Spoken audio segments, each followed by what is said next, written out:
तो कहानी की शुरुआत में हमें पहले एल को दिखाया जाता है, जो कि रियल वर्ल्ड में अभी अपने काम से लौटकर घर वापस आ रहा था। काम से थोड़ा सा माइंड फ्रेश करने के लिए वो अभी गेम खेल रहा था। अगले दिन वो उठता है और फिर से ऑफिस के लिए निकलने लगता है, लेकिन जब वो गेट खोलता है तभी उसके दिल का दौरा पड़ जाता है। अगले सीन में जब उसकी आंखें खुलती है तो अभी उसके सामने एक बिग प्लॉट वाली लड़की खड़ी हुई थी। उसे लग रहा था शायद वो किसी हॉस्पिटल में है, क्योंकि उसे दिल का दौरा पड़ा था। लेकिन तभी वहाँ पर एक डॉगी आता है जो कि उड़ रहा था। उसे देखकर एल घबरा जाता है। एक पल को उसे लगता है कि शायद वो स्वर्ग पहुंच चुका है, पर तभी वहाँ पर एक मेड आती है और उस पहले वाली लेडी से कहती है कि आपका बेटा तो बहुत क्यूट है। और जब यहाँ पर वो मेड आगे आ रही थी तभी एल उस मेड की उस ट्रे में अपनी शक्ल को देखता है और उसे जानने को मिलता है कि वो अब एक बच्चा बन चुका है। उसे पहले लग रहा था कि ये सपना है, लेकिन बाद में उसे धीरे धीरे जानने को मिलता है कि ये सपना नहीं है। उसका नाम इस वर्ल्ड में एल है और वो एक लॉर्ड का बेटा है जो कि नोबल फैमिली से बिलोंग करता है। अब 3 साल बीत चुके थे। एल इस वक्त कुछ बुक्स पढ़ रहा था। असल में उसे सब याद था कि वो पहले किस वर्ल्ड में था और वो यहाँ पर रीइंकार्नेट हुआ है, इसलिए उसने शुरुआत से ही लिखना और बोलना सीख लिया था, जिससे कि वो यहाँ की बुक्स को पढ़कर इस वर्ल्ड के बारे में ज्यादा अच्छे से जान सके। पर जब वो यहाँ पर सिटी के आसपास के मैप को देखता है तो वो समझ जाता है कि वो अर्थ पर नहीं है, क्योंकि वहाँ पर ऐसी कुछ जगह एग्जिस्ट ही नहीं करती थी, न अभी और न हजारों साल पहले। साथ ही उसे धीरे धीरे पता चलता है कि इस वर्ल्ड में कुछ लोगों के पास मैजिक पावर्स भी हैं,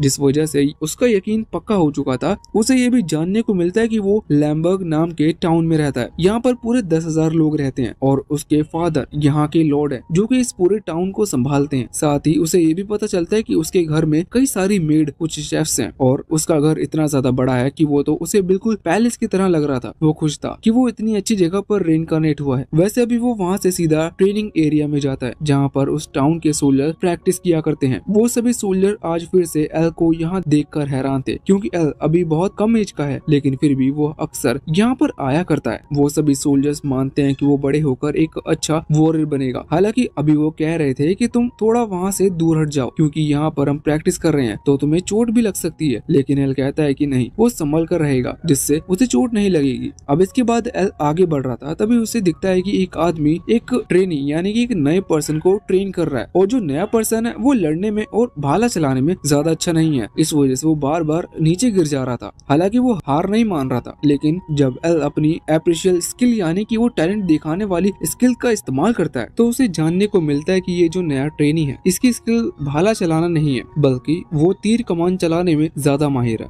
अगर वो इस चीज को सीखेगा तो जल्दी सीख जाएगा। अब इसके बाद एल उससे बात करने का फैसला करता है। उसके पास आकर वो कहता है कि तुम्हारा नाम माइक है। ये देखकर वो हैरान था, क्योंकि वो अभी नया है और ऐसे में यहाँ के लॉर्ड को उसका नाम पता होना मुश्किल है। अब इसके बाद सीन चेंज होता है और हम देखते हैं कि अभी एल डिनर कर रहा था। उसी दौरान वहाँ पर उसके फादर आते हैं और उसकी तारीफ करने लगते हैं, क्योंकि आज उन्होंने भी एल की कई बार तारीफ सुन ली है, क्योंकि एल ने माइक का टैलेंट बताया था, जो कि थोड़ी सी अननॉर्मल बात थी। तो यहाँ पर एल अभी मन में सोच रहा था कि अभी तक उसे अपने फादर से डर लगता था, क्योंकि वो थोड़े से गुस्सैल टाइप के दिखते हैं। लेकिन अब जब उसकी एप्रिशियल स्किल के चेक करने वाली पावर अनलॉक हो चुकी है तो आज वो अपने फादर की स्किल चेक करता है, जहाँ पर उसे कई चीज जानने को मिलती है। उसे ये भी जानने को मिलता है कि उसके फादर पहले एक फार्मर हुआ करते थे और उन्होंने मेहनत कर और अपने मार्शल आर्ट के पावर के दम पर खुद को नोबल फैमिली में शामिल कर लिया और इसके बाद वो इस वर्ल्ड के लॉर्ड बन चुके हैं। यहाँ भी उसके फादर उससे कह रहे थे कि आगे चलकर उसे भी इस लैंड का लॉर्ड बनना है और उसने अपनी एक स्किल अनलॉक कर ली है। उनके कहने का मतलब ये था कि लॉर्ड में ये काबिलियत होनी चाहिए कि वो दूसरे के टैलेंट को समझ सके, जिससे कि वो उन्हें उनकी पोजीशन पर रखकर आगे जाकर एक ऐसा ग्रुप क्रिएट करे जो कि उसकी हेल्प करे। एल के फादर अभी उससे बहुत खुश थे, इस वजह से वो उसे अपना खाना देते हुए कहते हैं कि ये भी खा लो और जल्दी जल्दी बड़े हो जाओ। वैसे अब इस मोमेंट के बाद से एल ने और ज्यादा बुक्स पढ़ना स्टार्ट कर दी थी, जिससे कि वो जल्दी जल्दी अपने टाउन और अपने एम्पायर के बारे में जान सके। अभी वो पढ़ता है कि उसका एम्पायर खतरे में है। एम्पायर से खतरे से मतलब लैम्बर्ग टाउन नहीं, क्योंकि एम्पायर बहुत बड़ा है और लैम्बर्ग टाउन उसका हिस्सा है और ये एल के फादर सिर्फ लैम्बर्ग टाउन के ही लॉर्ड है, क्योंकि वो नोबल फैमिली से बिलोंग करते हैं। ऐसा ही इस एम्पायर में और भी कई सारे टाउन है। एल पढ़ता है कि जो एम्पायर है वहाँ के कई सारे लोग बहुत ही ज्यादा करप्ट हैं और वो सिर्फ खुद के बारे में ही सोचते हैं। इस चीज में आगे चलकर ये एम्पायर पूरी तरह से तबाह हो सकता है, क्योंकि सारे टाउन के जो लॉर्ड एम्पायर उन सभी पर टिका हुआ है। अगर ऐसा ही चलता रहा तो आगे होने वाली अलग अलग एम्पायर की लड़ाई में उनका एम्पायर हार जाएगा। एल सोच रहा था कि हर टाउन में जो सोल्जर्स होते हैं वो लड़ने के लिए जाते हैं और ऐसे में लैम्बर्ग सिटी के जो सभी सोल्जर जाएंगे तो उनका बहुत ज्यादा नुकसान होगा, क्योंकि वो अपने टाउन को बचाने के लिए कुछ भी कर सकते हैं, जबकि दूसरे टाउन के सोल्जर और लॉर्ड आलसी हैं और हारने से सिर्फ सोल्जर या लॉर्ड को नहीं बल्कि पूरे टाउन को नुकसान होगा। इस वजह से एल चाहता था कि वो अपने टाउन को बचा सके और वो इसी का तरीका सोचने के लिए और ज्यादा बुक पढ़ना स्टार्ट कर देता है जिससे कि उसकी नॉलेज बढ़ सके। हालांकि इस दौरान उसे एक आइडिया भी आता है। अभी वो भेस बदलकर वहाँ अपने लैम्बर्ग टाउन में निकल चुका था। वो यहाँ पर इसलिए आया था जिससे कि वो बाकी लोगों के स्किल और स्टेटस को चेक कर कुछ ऐसे लोगों को ढूंढ सके जो कि आगे चलकर उसकी हेल्प कर पाए। अभी वो बहुत ही देर तक टाउन में घूमता रहता है और सभी लोगों पर अपनी पावर का इस्तेमाल करता है। इस चीज की वजह से अब वो थक चुका था क्योंकि उसने अपनी पावर का कुछ ज्यादा ही इस्तेमाल कर लिया था। अब वो थक कर बैठ जाता है और वो उदास भी था क्योंकि उसे कोई भी नहीं मिल रहा था। लेकिन तभी वो सामने देखता है कि एक शॉप पर एक लेडी एक लड़के को वहाँ से निकाल कर भगा रही थी और वो बहुत गुस्से में लग रही थी। बाद में वो लड़का वहीं नीचे जाकर उदास होकर बैठ जाता है। वो सिर्फ खाना मांगने के लिए वहाँ पर गया था। उसे बहुत भूख लग रही थी। इस तरफ एक लेडी और एक छोटा सा बच्चा जा रहे थे। तभी वो बच्चा कहता है कि मदर हमें इसे खाना दे देना चाहिए, लेकिन इस पर वो लेडी साफ मना करते हुए उसे वहाँ से ले जाती है। एल जब उस लड़की की तरफ देखता है तो उसे जानने को मिलता है कि ये लड़का मैल्कन है। मैल्कन वो लोग होते हैं जो कि समुद्र के रास्ते से यहाँ आते हैं, वो भी स्लेव बनकर। स्लेव बनकर से मतलब कि कुछ लोग इन लोगों को पकड़कर अपने स्लेव यानी कि नौकर बनाते हैं और लाकर बेच देते हैं। जो लोग ज्यादा काम के नहीं होते उन्हें छोड़ दिया जाता है और वो इस तरह के अलग अलग टाउन में गरीब या भिखारी बनकर घूमते हैं। गरीब या भिखारी बनना उसकी चॉइस नहीं रहती, बल्कि यहाँ के लोग उन्हें अच्छा नहीं मानते। इस वजह से उनका कोई काम नहीं चलता, ना ही उन्हें कोई काम पर रखता है और ना ही अगर वो कुछ काम करे तो उनसे ना कोई सामान खरीदता है। अब वो एल को ये चीज अच्छी नहीं लग रही थी। वो तुरंत ही आगे बढ़ता है और जाकर उस लड़के को एक ब्रेड देता है। ये ब्रेड देने के पीछे उसका कोई इंटेंशन नहीं थे, उसे बस थोड़ा सा दुख लग रहा था, इस वजह से उसने ब्रेड दी। अभी वो लड़का, वैसे उसका नाम रित्सु है, वो बहुत ही ज्यादा खुश हुआ था और खुशी के मारे वो रोने लगा था। दूसरी तरफ हम बाकी लोगों को देखते हैं, उन्होंने एल की शक्ल देख ली थी। वो पहचान गए थे ये तो लॉर्ड है। वो ये देखकर कि होने वाले लॉर्ड आखिर मैल्कल को खाना क्यों दे रहे हैं। वैसे यहाँ पर एल भी जब उसे ब्रेड दे रहा था तभी उसकी स्किल चेक करता है। अब इसके बाद उसे जानने को मिलता है कि ये जो पूरे टाउन में ढूंढ रहा था वो लड़का असल में रित्सु ही है, क्योंकि रित्सु के पास कई सारे टैलेंट थे। वो आगे चलकर बहुत ज्यादा समझदार और पावरफुल और एल के बहुत काम आने वाला है। एल यहाँ पर उसे तुरंत ही कहता है कि क्या वो एल का रिटेनर बनेगा। रिटेनर से मतलब अगर देखा जाए तो एक तरह से सेवक भी होता है, लेकिन एल यहाँ पर मतलब असिस्टेंट टाइप से कह रहा था कि वो एल के काम भी करे, लेकिन एल उसे नौकर की तरह ट्रीट नहीं करेगा। वो लड़का हैरान था, लेकिन उसे बिल्कुल भी भरोसा नहीं था। उसे लग रहा था कि एल शायद ऐसा ही मजाक में कह रहा है। इस वजह से उठकर वो वहाँ से चला जाता है। हालांकि वो एल को थैंक यू भी कहता है, लेकिन एल उसका पीछा नहीं छोड़ता। एल उसके पीछे आता है। वो लड़का कहने लगता है कि तुम मेरा पीछा क्यों कर रहे हो, जिस पर एल कहता है कि मैं चाहता हूँ कि तुम मेरे रिटेनर बनो, मैं यहाँ का लॉर्ड का बेटा हूँ। अब इस पर रित्सु कहता है कि देखो मैं तुम्हारी बात नहीं मान सकता क्योंकि मैं एक मैल्कन हूँ, कोई भी मुझे पसंद नहीं करता और अगर मैं सच में तुम्हारी रिटेनर बना तो इससे लोग तुम पर ही गुस्सा करेंगे। लेकिन इसके बाद एल उसे वो निशान दिखाता है जो कि नोबल फैमिली को बिलोंग करता है। वो बताता है कि उसे कोई कुछ नहीं कह सकता और बाकियों को वो संभाल लेगा जो कि उसे कुछ कह सकते हैं। वो बार बार कह रहा था कि तुम में वो स्किल है जो कि मेरे काम आ सकती है, इस वजह से मैं तुम्हें चुन रहा हूँ अपने रिटेनर के तौर पर। वो लड़का कहता है कि हम अभी अभी मिल रहे हैं, फिर तुम्हें कैसे पता कि मेरे अंदर कोई स्किल भी है। एल कहता है कि तुम्हारे प्रॉब्लम नहीं है, वो स्किल मैं ढूंढ कर निकालूंगा। लेकिन अभी रित्सु को उस पर भरोसा नहीं था, इस वजह से वो वहाँ से जाने लगता है। लेकिन जाते वक्त अचानक से उसके पेट में आवाज आती है क्योंकि उस ब्रेड के टुकड़े से उसका पेट नहीं भरा था। एल तुरंत ही इस चीज का फायदा उठाते हुए कहता है कि मेरे घर पर तुम्हें ढेर सारा खाना मिल सकता है, अगर तुम चाहो तो चलो, हमारा शेफ तुम्हें नई नई तरह के डिश बनाकर खिलाएगा। अभी यहाँ पर रित्सु से रहा नहीं जाता, वो बात मान लेता है। अगले सीन में वो लोग वहाँ एल के घर पर पहुँचते हैं जहाँ पर एल और रित्सु को दोनों को ही खाना दिया जाता है। लेकिन रित्सु एक मैल्कन है, इस वजह से उसे बहुत ही कम खाना दिया जाता है कि तुम खाना खाकर यहाँ से चले जाना। एल को ये बिहेवियर बिल्कुल भी पसंद नहीं आता, लेकिन उनकी भी गलती नहीं थी क्योंकि मैल्कन को इस तरह से ट्रीट किया जाता रहा है, इस वजह से वो इस तरह से ट्रीट कर रहे हैं। एल उनसे तो कुछ नहीं किया था, लेकिन यहाँ पर वो रित्सु के पास आकर बैठ जाता है और फिर अपना खाना भी रित्सु को दे देता है, जो देखते हुए मेट्स और उस शेफ को और खाना लाकर रित्सु को देना पड़ता है। वैसे अब एल वहीं पर पास में बैठकर उससे पूछ रहा था कि आखिर तुम कहाँ से हो, जिस पर रित्सु बताता है कि वो समुद्र के पास से आया है जहाँ से बाकी मैल्कन्स आते हैं, लेकिन उसका जो ग्रुप था वो ग्रुप को मिशनरीज में शामिल किया था। ये लोग आसपास ट्रैवल करते हैं और ट्रेड करते हैं, लेकिन किसी कारण के चलते रित्सु उनसे अलग हो गया। एल कहता है कि तुमने फिर से ज्वाइन करने की कोशिश क्यों नहीं की, जिस पर रित्सु बताता है कि उसके लिए भी अप्रूवल चाहिए होता है। मैल्कन हूँ और ऐसे में मुझे ऐसे किसी ग्रुप में ज्वाइन करवाया नहीं जा सकता जब तक मेरे नाम के पीछे किसी बड़ी फैमिली का नाम ना लगे। और एल बात समझ रहा था। तभी वहाँ पर वो शेफ आकर रित्सु से कहता है कि उसे अब चले जाना चाहिए, लेकिन एल कहता है कि नहीं, रित्सु अब कहीं नहीं जाएगा, वो यहीं रहेगा क्योंकि अब से वो उसका रिटेनर है। ये सुनकर शेफ हैरान था। वो कहता है कि लॉर्ड कभी भी इस चीज के लिए हाँ नहीं करेंगे, पर एल कहता है कि उन्हें मैं समझा लूंगा। अगले सीन में रित्सु और एल दोनों ही वहाँ एल के फादर के सामने थे। एल के फादर कह रहे थे कि वो किसी भी कीमत पर एक मेल्कन को एल का रिटेनर नहीं बना सकते। एल कहता है कि अगर उन्होंने रित्सु को निकाल दिया तो वो एक टैलेंट को खो देंगे, लेकिन एल के फादर का मानना है कि मेल्कन कभी भी टैलेंटेड नहीं हो सकते। पर अब उनसे कहता है कि अगर आप यही मानते हो तो एक बार इसका टेस्ट ले लीजिए। अगर ये टेस्ट में पास होता है तो फिर आप इसे मेरा रिटेनर बना देना,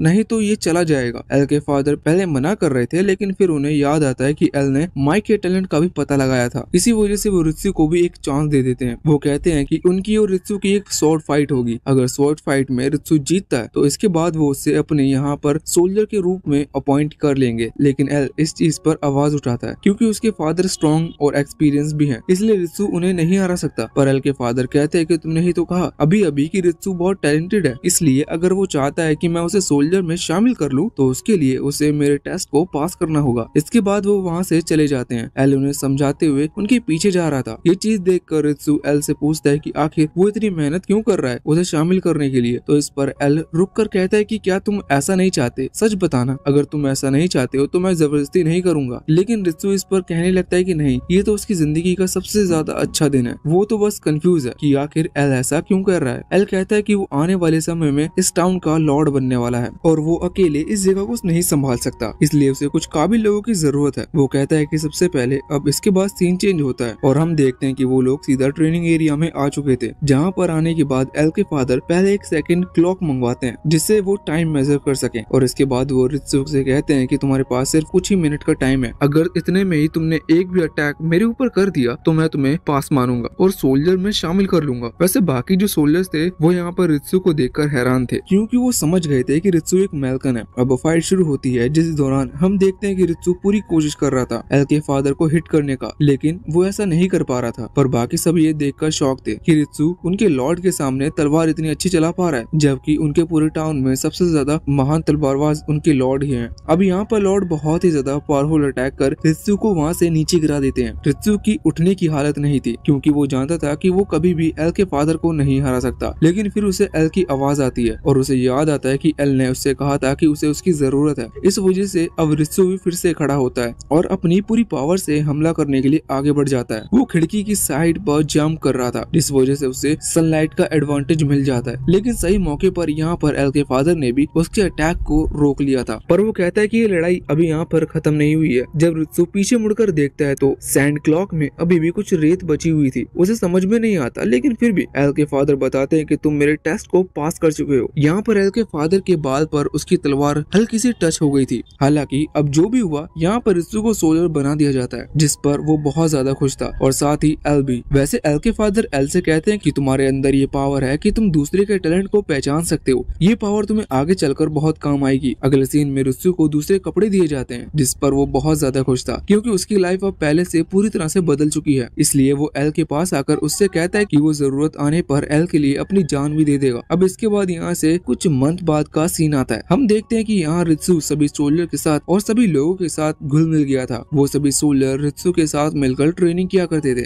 क्योंकि वो रित्सु से बहुत ज्यादा कुछ सीख पा रहे थे और साथ ही रित्सु बुक्स भी पढ़ रहा था जिससे कि उसकी नॉलेज और बढ़ सके और उसे उन सभी सोल्जर में सबसे इंटेलिजेंट माना जाने लगा। साथ ही तलवारबाजी में भी अब पहले से वो बहुत ज्यादा अच्छा हो चुका था। वैसे अब हम देखते हैं कि यहाँ रित्सु अभी एल के पास आया हुआ था क्योंकि रित्सु को भी नेशन के बारे में जानना है और एल को भी अच्छी खासी नॉलेज है। इस वजह से वो साथ में मिलकर कई बार बुक पढ़ते हैं। तो अब यहाँ से कहानी थोड़ी सी टिपिकल टाइप की होती है मगर हम इजी तरीके से समझाते हैं। असल में इनकी किंगडम 200 साल पहले क्रिएट किया गया था। पहले इनके किंगडम के 7 टुकड़े थे जिसके बाद एक टुकड़े के किंग ने बाकियों पर राज करने का सोचा और हमला कर दिया। एक एक करके उन्होंने सारे सोल्जर को अपना बना लिया था जिसके बाद ये बड़ा किंगडम बना। लेकिन अब 200 साल बाद हालात थोड़े से अलग हैं क्योंकि अभी का जो नया किंग बना है उनकी एज बहुत कम है। ऐसा समझ लो कि वो बच्चा ही है। इसका मतलब वो इस किंगडम को नहीं संभाल सकता और बाकी इस किंगडम के जो छोटे छोटे टुकड़े किए गए हैं जिससे कि अलग अलग राजा उन किंगडम को संभाल सके, वो ये नहीं चाहते कि उन पर एक बच्चा राज करे। इस वजह से वो सभी प्लान कर रहे हैं कि उस बच्चे को रास्ते से कैसे हटाएं और इस किंगडम को हथियाएंगे। उनमें से एक आदमी जिसका साथ एल के फादर देने वाले उस आदमी का भी एक और भाई है जो कि उस आदमी से भी ज्यादा कैपेबल है। आप इतना समझ लीजिए कि आगे चलकर एक लड़ाई होने वाली रही है, जिसके लिए एल को तैयारी करनी है, क्योंकि अगर उसके साथ लड़ाई में गए तो हालत ऐसा है कि वो अपनी पूरी कोशिश करेंगे, लेकिन फिर भी हमारे कई सारे साथी मारे जाएंगे। इसी वजह से एल ने रित्सु को चुना, जिससे वो अपनी टीम को बढ़ा सके। अब वो एक और ऐसे पर्सन को ढूंढने के लिए निकल रहा है जो कि आगे चलकर उन्हें हेल्प करे। अब वो दोनों ही वहाँ से निकल पड़े थे। साथ में ही एक ऐसे पर्सन को ढूंढने के लिए बाहर आने के बाद एल अपने फादर को देखता है, जो कि अभी तलवार लेकर प्रैक्टिस कर रहे थे, क्योंकि वो जानते हैं कि जल्दी वॉर स्टार्ट होगी। यहाँ पर एल आकर बताता है कि वो किसी ऐसे को ढूंढने जा रहा है जो कि उसे और भी कई चीजें सिखा सके या फिर उसकी टीम को स्ट्रॉन्ग बना सके। तो यहाँ पर उसके फादर सजेस्ट करते हैं कि उसे एक मैजिशियन को ढूंढना चाहिए, क्योंकि एक ग्रुप के लिए मैजिशियन बहुत ज्यादा इंपॉर्टेंट हो सकता है। हालांकि अभी के टाइम में उनके वर्ल्ड में मैजिशियन इतने ज्यादा फेमस नहीं थे। फेमस से मतलब उन्हें ज्यादा यूज नहीं किया जाता था, लेकिन रित्सु भी कहता है कि हाँ, मैजिशियन शायद आने वाले वॉर में बहुत बड़ी अमाउंट में हिस्सा लेंगे, क्योंकि मैजिशियन के होने से आर्मी और ज्यादा पावरफुल बन सकती है। वैसे हमें एल का भी सीन दिखाया जाता है। जब वो छोटा था तब एल के फादर ने उससे कहा था कि उसे मैजिक यूज कर देखना चाहिए, क्योंकि यहाँ पर कुछ लोग को मैजिक मिलता है और कुछ को नहीं। तो वो देखना चाहते थे कि एल के पास मैजिक है कि नहीं। हालांकि जब एल अपने मैजिक पावर का इस्तेमाल करने की कोशिश करता है तो वो यहाँ पर फायर पावर का इस्तेमाल कर रहा था, जो कि क्रिएट नहीं होती, जिस वजह से उसके फादर को लगता है कि उसके पास कोई मैजिक पावर नहीं है। इस वजह से उन्होंने उसके बाद से एल को ऐसा करने से मना कर दिया, और एल ने भी ये बात मान ली थी कि उसके पास मैजिक पावर नहीं है। अब एल अपने फादर की बात भी समझ चुका था। वो चाहते हैं कि एक मैजिशियन उनके ग्रुप में ज्वाइन हो, और एल को भी अब ये सही लग रहा था, जिस वजह से वो प्रॉमिस करता है कि वो एक अच्छे मैजिशियन को ढूंढ कर लाएगा। अब इसके बाद रित्सु और दोनों घोड़े पर बैठकर वहाँ से निकल चुके थे। रास्ते में रित्सु कह रहा था कि अगर हमने एक अच्छा मैजिशियन ढूंढ लिया तो इससे हमारी बहुत सारी प्रॉब्लम सॉल्व हो जाएगी, और एल को भी पूरा भरोसा था कि वो अपनी स्किल की मदद से एक मैजिशियन ढूंढ ही लेगा। अगले सीन में वो अपने पास की सिटी में पहुंच जाते हैं, जहाँ पर पहुंचने के बाद एल देखता है कि यहाँ तो बहुत सारे लोग हैं। रित्सु इन्फॉर्म करता है कि यहाँ पर टोटल 50,000 लोग रहते हैं, जो सुनकर एल हैरान था, क्योंकि उसकी सिटी में सिर्फ 10,000 लोग रहते हैं। इसका मतलब यहाँ पर उसकी सिटी में 5 गुना ज्यादा लोग रह रहे हैं। साथ ही अभी यहाँ सामने चीफ यानी कि लॉर्ड के घर को भी देखता है, वो भी बहुत बड़ा था। अभी जब वो आगे बढ़ रहे थे तो एल नोटिस करता है कि यहाँ के सभी लोग बहुत अमीर है, मतलब कि उसके टाउन से भी ज्यादा अमीर। इस वजह से वो हैरान था। वो कह रहा था कि एक दिन लैम्बर्ग सिटी इस तरह की होगी। हालांकि इसके बाद वो अपनी पावर का इस्तेमाल करते हुए सभी की स्किल चेक करने का शुरुआत करता है, लेकिन बहुत देर के बाद भी कोई काम का पर्सन नहीं मिलता, जिस वजह से वो थक कर एक टाउन के पास बैठ गए थे। ऐसा नहीं है कि एल कोई भी मैजिक वाला पर्सन नहीं मिला, उसे मैजिकल लोग मिले थे, लेकिन उनके पावर नंबर बहुत कम थे। पावर नंबर से मतलब उनके अंदर पोटेंशियल थोड़ा नहीं था। वो लोग अभी तक ज्यादा कुछ नहीं सीख पाए हैं। इसका मतलब आगे भी चलकर ज्यादा कुछ सीख नहीं पाएंगे, क्योंकि उनके अंदर ज्यादा सीखने की इच्छा नहीं थी। पर ये लोग हार नहीं मानते। रित्सु उस सिटी का मैप निकालता है और वो अलग अलग रास्ते पर एल को लेके जाने लगता है, जिससे कि वो बाकी लोगों को भी देख सके। अब इसके बाद एल और रित्सु वहाँ से उस सिटी के सबसे बड़े मार्केट के अंदर आ जाते हैं, जहाँ पर खाने की कई सारी दुकानें थी। एल इस जगह को देखकर बहुत ज्यादा हैरान था। वो आगे बढ़ रहा था, तभी उसे एक शॉप दिखती है जहाँ पर बहुत बड़े साइज के एग रखे हुए थे। वहाँ पर जो शॉप ओनर था वो एल को बताता है कि ये ड्रैगन एग है और इनके अंदर से जल्दी ड्रैगन्स निकलेंगे, जिन्हें वो लोग चाहे तो पाल भी सकते हैं। ये सुनकर एल हैरान था। वो सोचता है कि सच में वो एक ड्रैगन को पाल सकता है। इसी वजह से अब वो यहाँ पर 3 एग खरीदने का डिसाइड करता है, लेकिन उसी समय रित्सु अपनी वो छोटी सी तलवार निकालते हुए यहाँ पर उस शॉपकीपर के सामने करता है और कहता है कि तुम लोगों को बेवकूफ क्यों बना रहे हो। रित्सु ने कुछ बॉक्स में पढ़ा था कि ड्रैगन एग्स होते हैं, लेकिन वो इस रीजन में नहीं पाए जाते। वैसे भी वो इन एग से बहुत ज्यादा अलग होते हैं। साथ ही रित्सु बताता है कि ये बस मामूली लिजर्ड एग है जो कि बड़े साइज के हैं। रित्सु कहता है कि ऐसा नहीं है कि वो एग यहाँ पर आ ही नहीं सकते, लेकिन कारण ये है कि इनका जो सिटी है वो दूसरे कॉन्टिनेंट के साथ ट्रेड नहीं कर सकता। इसका मतलब वहाँ से एग यहाँ पर लाना बहुत ज्यादा नामुमकिन है। अब वो आदमी अभी मानने को तैयार नहीं था। वो कह रहा था कि नहीं, ये ड्रैगन एग ही है, जिस पर रित्सु को और ज्यादा गुस्सा आता है। उसे खासकर गुस्सा इस बात पर आ रहा था क्योंकि इस शॉपकीपर ने एल को बेवकूफ बनाने की कोशिश की। वो तुरंत अपने चाकू को उसकी गर्दन के पास लेकर आता है और कहता है कि उसने अगर एल से माफी नहीं मांगी तो वो उसे मार देगा। लेकिन अभी वो शॉपकीपर हाँ नहीं कर पा रहा था और ना ही माफी मांग रहा था। पर तभी एल रित्सु को रोक देता है और कहता है कि इसे माफ कर दो, अब वो ये एग नहीं खरीदने वाला। वैसे अब वो दोनों वहाँ से जा रहे थे तो एल रित्सु को थैंक यू कह रहा था, पर वो ये भी सोच रहा था कि उसे भी थोड़ा समझदार बनना पड़ेगा, जिससे कि कोई दुकान वाला उसे बेवकूफ ना बनाए और रित्सु किसी की जान ना ले। अब इसके बाद एल को भूख लगी थी, इस वजह से वो खाना लेकर बैठकर खाने खाने लगते हैं। तभी उसके सामने उसे एक कैंडी शॉप दिखती है। जब वो वहाँ आगे बढ़ रहा था तभी वहाँ उसके पास एक आदमी आकर टकराता है और चला जाता है। एल ने नोटिस नहीं किया था कि वो आदमी उसका पर्स ले गया। अब जब ये चीज एल नोटिस करता है वो तुरंत ही रित्सु को इस बारे में बताता आता है। रित्सु बताता है चिंता मत करो, हम उस पर्स को ढूंढ लेंगे। और इसके बाद रित्सु ने एल को अपने कंधे पर उठा लिया था और उसी चारों के पीछे भागने लगा था। भागते हुए हमें जानने को मिलता है कि वो चारों असल में वही हैं जो कि एल पर छुपकर नजर रख रखे थे। अब अचानक से उन चोर का वो कपड़ा उड़ जाता है, जिस वजह से हमें जानने को मिलता है कि वो असल में एक लड़की है। अभी वो एक दूसरे रास्ते से भाग रही थी जिससे कि वो एल और रित्सु को पीछे छोड़ सके, लेकिन रित्सु ने उस रास्ते पर जाते हुए देख लिया था, जिस वजह से वो भी वहाँ आ जाता है। हम देखते हैं कि अभी तीनों गुंडों ने उस लड़की को घेर दिया था। वो उसे पीट रहे थे क्योंकि वो एक चोर है, लेकिन वो तीनों गुंडे भी चोर हैं। अभी वो उस लड़की को पीट रहे थे, जो चीज एल को पसंद नहीं आती। एल उन्हें ऐसा करने से मना करता है, लेकिन इस पर उन गुंडे के उस लीडर को गुस्सा आ जाता है। वो यहाँ एल पर हमला करने वाला था, लेकिन इतने में ही रित्सु सामने आता है और उस लीडर को पीटते हुए रोक देता है। अब हम देखते हैं कि वहाँ पर उस लीडर को भी वो दोनों साथी भी रित्सु पर हमला करने लगे थे, लेकिन रित्सु उन्हें भी हरा देता है, जिसके बाद वो तीनों ही वहाँ से डरकर भाग जाते हैं। अभी उस लड़की को ज्यादा चोट तो नहीं लगी, इस चीज के लिए एल अभी अपनी स्किल से उसे चेक कर रहा था। तभी उसे जानने को मिलता है कि इस लड़की के पास तो एस टियर की मैजिक पावर, मतलब ये फ्यूचर में बहुत ज्यादा पावरफुल मैजिशियन बन सकती है। हालांकि एल को ये भी पता चलता है कि मैजिक में अच्छा होने के कारण इसकी बाकी सभी कॉम्बैट स्किल बहुत खराब है, लेकिन एल को तो सिर्फ एक मैजिशियन चाहिए था। वैसे इस लड़की का नाम चार्लोट है। अब एल उसके पास आता है। वैसे यहाँ पर रित्सु भी आगे आ गया था। वो उस चार्लोट को हाथ देता है और उससे पूछता है कि तुम ठीक तो हो, जिस पर वो कहती है कि हाँ वो ठीक है और वो उन्हें मदद के लिए थैंक यू भी कह रही थी। पर तभी एल वहाँ पर आकर उससे कहता है कि क्या वो उसके लिए उसकी मैजिशियन बन सकती है, जो सुनकर रित्सु बहुत ज्यादा हैरान हो जाता है क्योंकि उसके हिसाब से चार्लोट सिर्फ एक मामूली चोर है। चार्लोट बताते है कि उसे बिल्कुल भी मैजिक पावर के बारे में नॉलेज नहीं है, लेकिन एल को उसका पोटेंशियल दिख रहा था, जिस वजह से एल कहता है कि वो आगे चलकर ये चीज सीख जाएगी। उसे उस पर भरोसा है और चार्लोट तुरंत ही मना कर देती है। एल कहता है कि वो जानता है कि वो ये सब चोरी का काम इसलिए कर रही है क्योंकि अभी उसका टाइम बहुत बुरा चल रहा है और उसके पास कोई चारा नहीं है, लेकिन अगर वो एल के साथ देती है तो इसके बाद उसका टाइम बदल जाएगा। लेकिन चार्लोट को एल पर बिल्कुल भी भरोसा नहीं था क्योंकि एल एक नोबल फैमिली से है, लेकिन एल उससे बताता है कि वो बाकी नोबल की तरह नहीं है, उसकी सोच अलग है और वो एक ऐसा टाउन क्रिएट करना चाहता है जहाँ पर सभी लोग खुश रहें और कोई भी गरीब न हो। लेकिन यहाँ पर चार्लोट को उस पर बिल्कुल भी भरोसा नहीं था। वो कहती है कि वो बस जानती है कि एल सिर्फ अपने फायदे के लिए ज्वाइन करवाना चाहता है, जिससे कि आगे चलकर वो उसकी लग्जरियस लाइफ को प्रोटेक्ट कर सके। एल उसे समझाने की बहुत कोशिश करता है, लेकिन आखिर में चार्लोट ने मना कर दिया था,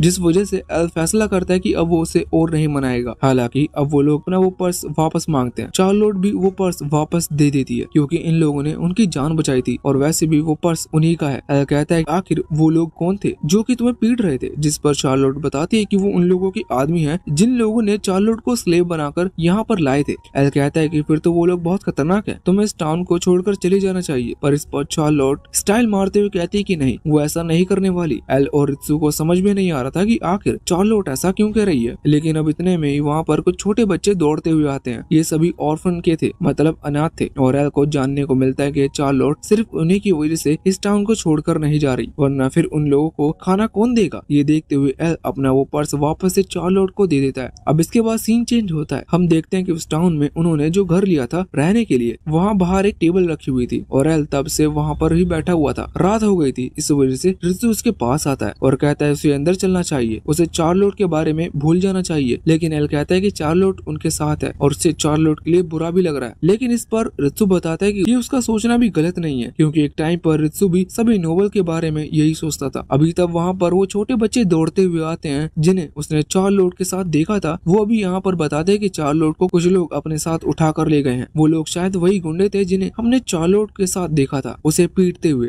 बाद हमें कार्लोट के पास्ट का सीन दिखाया जाता है। हम देखते हैं कि अभी वो ज्यादा बड़ी नहीं थी और एक सुनसान गली में बैठी हुई थी जहाँ वो इस बारे में सोच रही थी कि पिछली बार वो कब हुई थी। तभी वो एक बग्गी को देखती है जिसमें एक छोटी बच्ची अपनी मदर के साथ जा रही थी। उसे देखते हुए कार्लोट को याद आता है कि पहली बार वो तब रोई थी जब उसे पता चला था कि इस दुनिया में उसके पेरेंट्स नहीं है। हालांकि जब वो बहुत छोटी थी तब उसकी लाइफ फिर से भी ठीक हुई थी क्योंकि लोग उसे खाना देते थे, लेकिन जब वो थोड़ी सी बड़ी हुई तो एक अनाथ थी जिस वजह से कोई उस पर ध्यान नहीं देता और उसे खुद से दूर कर देते थे। कार्लोट इस चीज से बहुत ज्यादा दुखी थी और हमेशा यही सोचती रहती थी कि आखिर उसका इस दुनिया में जन्म क्यों हुआ। अब वैसे हमें करंट टाइम में आते हैं जहाँ हम देखते हैं कि कार्लोट को अभी वो चोर उठाकर लेकर आए थे जो कि उस टाइम कार्लोट से फाइट कर रहे थे। यहाँ पर वो एक ट्रेडर के पास लेकर आते हैं और वो उसे पीट रहे थे, ये कहते हुए कि वो कहाँ छुपी हुई थी क्योंकि उन्हें उसे ढूंढने में बहुत तकलीफ हुई। हालांकि वो नोटिस करते हैं कि वो कार्लोट को कितना भी क्यों ना पीटे, लेकिन वो रो नहीं रही थी। इस वजह से उन्हें और ज्यादा गुस्सा आता है। पर तभी वो ट्रेडर कहता है कि तुम्हें इसे पीटो, लेकिन इसके फेस पर बिल्कुल भी मत मारना क्योंकि इससे हमने इसका बायर ऑलरेडी मिल चुका है और अगर इसे चोट लगे तो इससे उल्टा हम ही फंसेंगे। वैसे अब तभी वो चोर नोटिस करते हैं कि कार्लोट के पास कुछ पैसे हैं। वो उससे उन पैसे को छीन लेते हैं। उन पैसे को लेने की कोशिश कर रही थी, लेकिन वो चोर उसे नीचे गिरा देते हैं और कहते हैं कि वो तीनों भी कितनी भी कोशिश कर रहे हैं लेकिन इसका कोई फायदा नहीं। शायद तुम इन पैसों को ऑर्फनेज के बच्चों के लिए लेना चाहती हो, लेकिन वो लोग कहते हैं कि तुम कोशिश करना छोड़ दो क्योंकि इसका कोई फायदा नहीं, तुम यहाँ से बचकर नहीं निकल सकती। वो ये भी कहते हैं कि अगर तुम यहाँ से किसी तरह से निकल भी जाती हो तो तुम्हें फिर से इसी तरह की जिंदगी जीनी होगी जिस तरह की तुम अभी पहले से जी रही हो। उसका कोई फायदा नहीं है, इसलिए हमारे ही काम आ जाओ। तुम्हें तो सिर्फ उन पेरेंट्स को कोसना चाहिए जिन्हें तुम्हें अकेले छोड़ दिया। अब जब वो ऐसा कह रहे थे तो कार्लोट को बहुत ज्यादा बुरा लग रहा था, लेकिन उसी दौरान हम देखते हैं कि माइक वहाँ पर आता है और उन सभी चोर पर हमला करना शुरू कर देता है। उसने बहुत ही आसानी से उन सभी को एक ही बार में हरा दिया था। अभी एल भी उसके साथ। उसे यहाँ पर देखकर कार्लोट हैरान थी और एल से कह रही थी कि आखिर वो लोग यहाँ पर उसे बचाने के लिए क्यों आए हैं। लेकिन तभी वो ट्रेडर वहाँ से आगे आता है और एल भी उस ट्रेडर का नाम जानता था और वो ट्रेडर भी एल के कपड़े देखकर ये चीज समझ चुका था कि एल नोबल फैमिली से बिलोंग करता है। हालांकि वो तुरंत ही साफ कह देता है कि कार्लोट तुम्हें फ्री में नहीं मिल सकती और मैं उसे नहीं छोड़ने वाला क्योंकि मैं जानता हूँ कि तुम नोबल सीक्रेटली इन सभी स्लेव को खरीदते हो दूसरे लोग के जरिए जिससे कि तुम्हारा नाम बदनाम ना हो, इसलिए मैं तुम्हें डायरेक्ट फ्री में नहीं दूंगा। अभी उस ट्रेडर को लग रहा था कि एल एक नोबल है, इसलिए वो उसकी बात को समझ रहा होगा और उसे सच में कार्लोट से वैसे कुछ काम होगा जिसके लिए वो उसे बाय करना पसंद करे। पर एल को उसकी बात बिल्कुल भी अच्छी नहीं लगती और वो उसकी तरफ आगे बढ़ता है। तुरंत ही यहाँ पर कार्लोट इसे रोकती है क्योंकि वो जानती थी कि एल और माइक दोनों ही मिलकर इतने सारे चोरों के सामने कुछ नहीं कर सकते। लेकिन एल पीछे मुड़ता है और कार्लोट की आंखों में देखता है। उसे पहले भी उसकी आंखें बिल्कुल खाली लग रही थी, जो चीज वो पहले नहीं समझा था। लेकिन जब वो फिर से अपने पावर को एक्टिवेट करते हुए उसके स्टेटस को चेक कर रहा था तो उसे जानने को मिलता है कि माइक का एम्बिशन लेवल बिल्कुल 1 पर है। इस स्टेटस का मतलब ये होता है कि जो सामने वाला पर्सन है उसने अपने एम्बिशन को खो दिया है। इसका मतलब उसे अपनी फ्यूचर का बिल्कुल भी यकीन नहीं और उसे इसका कोई फर्क नहीं पड़ता कि फ्यूचर में उसके साथ क्या होने वाला है। एल इस चीज से थोड़ा सा दुखी था, लेकिन वो ट्रेडर ये सुनते हुए हंसने लगता है और कहता है कि ये लड़की एक स्लेव है और स्लेव का कोई फ्यूचर नहीं हो सकता। इस चीज से एल को और ज्यादा बुरा लगता है और साथ ही उसे गुस्सा भी आता है। वो कहता है कि तुम समझदार दिखते हो और समझदार और बड़े लोग हमेशा बच्चों को सपोर्ट करते हैं, लेकिन तुमने सिर्फ कार्लोट के सपनों को तोड़ा नहीं बल्कि अब तुम उस पर हंस भी रहे हो। यहाँ पर एल का गुस्सा एक पॉइंट पर आ चुका था, इसलिए वो जोर से चिल्लाता है और कहता है कि तुम वो पर्सन नहीं हो जो कि डिसाइड करे कि कार्लोट फ्यूचर में क्या करेगी। ये उसके खुद डिसीजन से होगा कि वो क्या करना चाहती है। यहाँ पर कार्लोट भी एल की बातों को सुनते हुए सोच रहे थे कि उसने जब रोना बंद किया था तो उसका कारण ये था कि वो समझ गए थे कि रोने से उसे कुछ मिलने वाला नहीं है, क्योंकि